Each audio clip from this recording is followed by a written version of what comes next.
Bonjour à tous, bienvenue dans cette nouvelle vidéo. Je suis ravie de vous retrouver pour un nouveau tuto dans lequel je vais me servir de ce set de dies qui vient de chez Sizzix et qui a été créé par Lisa Jones. Je me suis procuré ce set de dies il y a un peu plus d'un an maintenant, il me semble, sur le site de Craftelier. J'ai regardé un petit peu, alors je ne l'ai pas, je le trouve plus sur Craftelier, à moins que voilà, il m'ait échappé, mais vous pouvez le trouver sur le site Sizzix et vous pouvez même le trouver sur Amazon.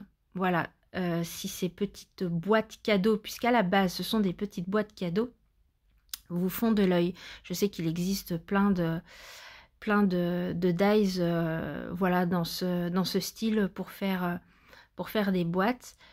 J'aime beaucoup son côté lunaire, stellaire, et je vais donc m'en servir bien, pour faire des petits sapins lumineux pour décorer à Noël.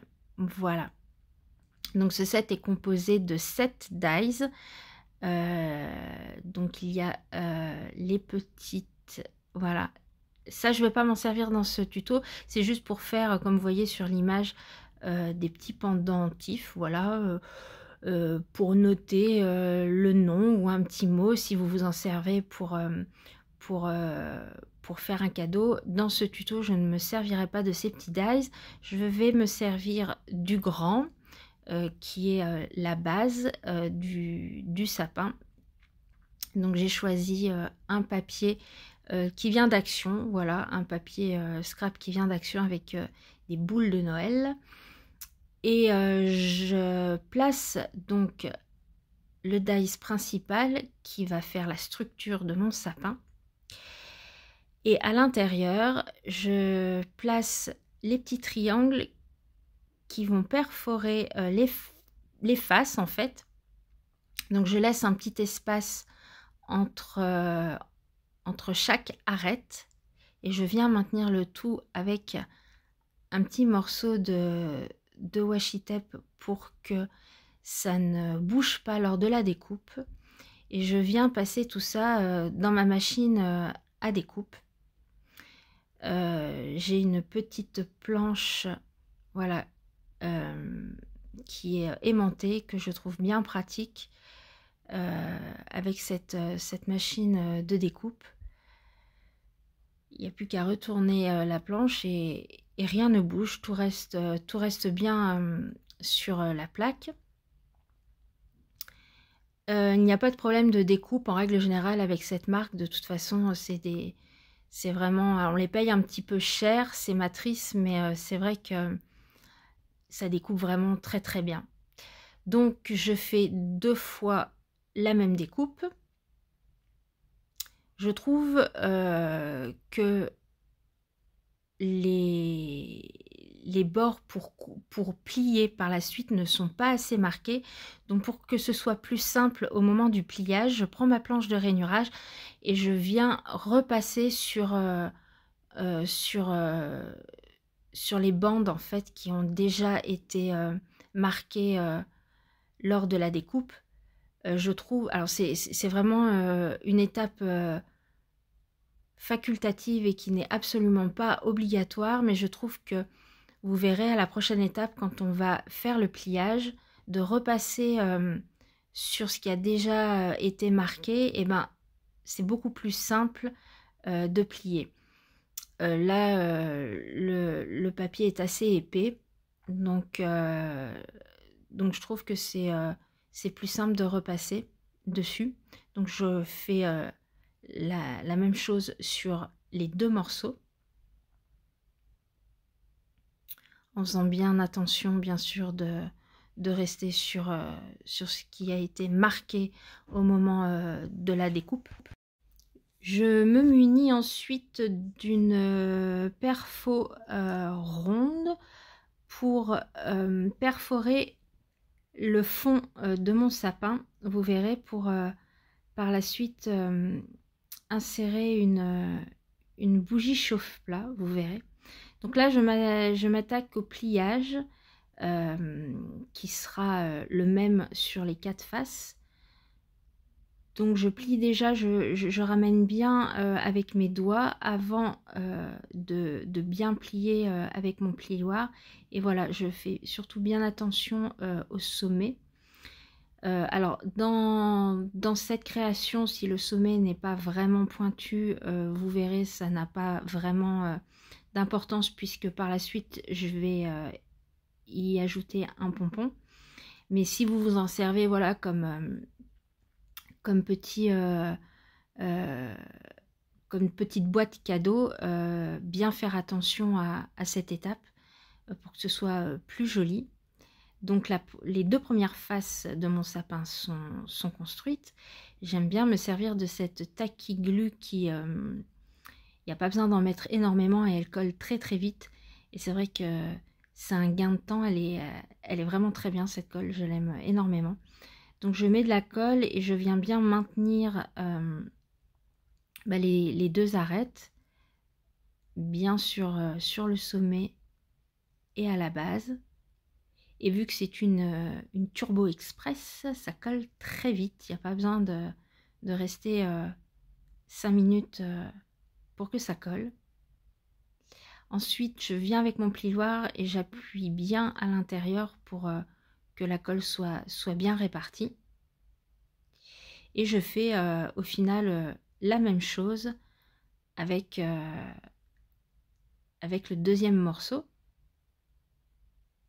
Et une fois que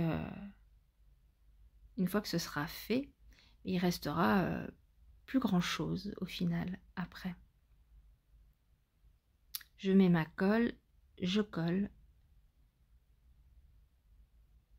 et la structure est faite. Voilà. Donc bien évidemment, si vous voulez vous en servir comme boîte cadeau, la partie où vous enlevez le fond de la boîte, il ne faut pas le faire en fait. Voilà. Là, j'ai fait un trou pour pouvoir insérer une bougie chauffe-plat. Donc je mets de la colle chaude tout autour pour que ça fasse comme un petit rebord. Et lorsque j'insère ma colle chaude, le fond du papier va venir se coller directement. Et ça fait comme un petit butoir en fait. Et ça colle le papier à la bougie chauffe-plat. J'aime avoir ce système d'ouverture. De toute façon, le sapin sera complètement fermé, donc il faut un petit système d'ouverture pour pouvoir allumer et éteindre la bougie. Et puis par la suite, pour changer la pile, lorsque celle-ci sera finie, on peut aussi avoir accès aux piles pour pouvoir les changer. Je me remets bien de la colle tout autour pour que ça colle bien au papier, et également à l'intérieur. Voilà, comme ça la bougie est vraiment bien maintenue, et lorsque j'allumerai ou lorsque je voudrais changer la pile, ce sera beaucoup plus facile. Je prends ma deuxième moitié de sapin, là dans ce cas-là, ou de boîte comme vous voulez. Et je viens rajouter de la tacky glue sur les arêtes pour fermer l'ensemble. J'en mets également sur le dessous, enfin là à l'intérieur, pour que le dessous de la première, vous allez voir, le dessous de la première, je l'étale, le dessous de la première partie vienne bien se coller.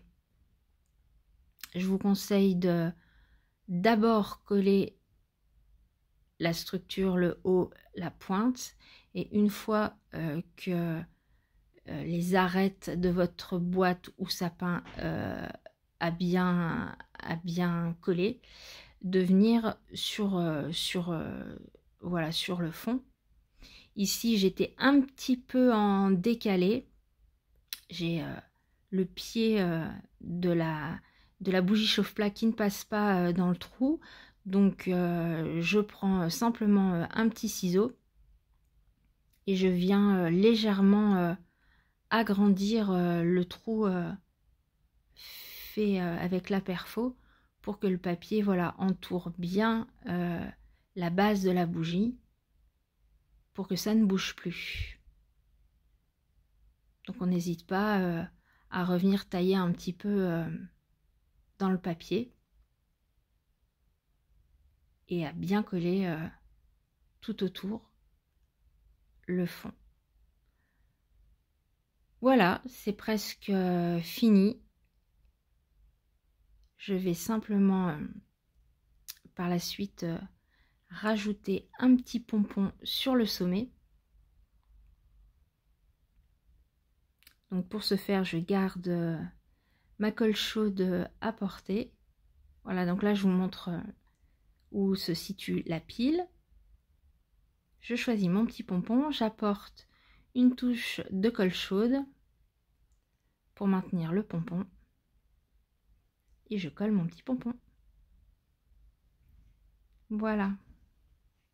Je trouve que ça amène encore un peu plus de gaieté. Là j'allume le petit sapin, alors il fait jour donc c'est pas très probant. Vous aurez certainement une petite photo en miniature de cette vidéo avec le sapin allumé un peu plus dans la pénombre. Voilà, j'en ai fait plusieurs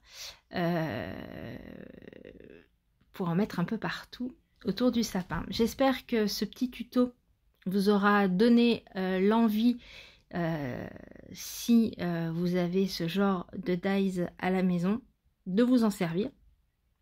Et sinon, de vous donner des idées pour Noël. Voilà, merci beaucoup. Je vous souhaite une très belle fin de journée. Prenez soin de vous et à tout bientôt. Au revoir.